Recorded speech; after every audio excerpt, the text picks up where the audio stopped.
طلحہ بن عبید اللہ کہتے تھے کہ نجد والوں میں سے ایک شخص حضرت صلی اللہ علیہ وآلہ وسلم کے پاس آیا۔ سر پریشان یعنی بال بکھرے ہوئے تھے۔ ہم اس کی آواز کی بنبناہٹ سنتے تھے اور ہم سمجھ نہیں پا رہے تھے کہ وہ کیا کہہ رہا ہے، یہاں تک کہ وہ نزدیک آ پہنچا۔ جب معلوم ہوا کہ وہ اسلام کے بارے میں پوچھ رہا ہے، حضرت صلی اللہ علیہ وآلہ وسلم نے فرمایا کہ اسلام دن رات میں 5 نمازیں پڑھنا ہے۔ اس نے کہا بس اس کے سوا تو اور کوئی نماز مجھ پر نہیں؟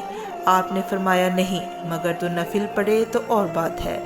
حضرت صلی اللہ علیہ وآلہ وسلم نے فرمایا اور رمضان کے روزے رکھنا۔ اس نے کہا اور تو کوئی روزہ مجھ پر نہیں ہے؟ آپ نے فرمایا نہیں، مگر تو نفل روزے رکھے تو اور بات ہے۔ طلحہ نے کہا اور حضرت صلی اللہ علیہ وآلہ وسلم نے اس سے زکوٰۃ کا بیان کیا۔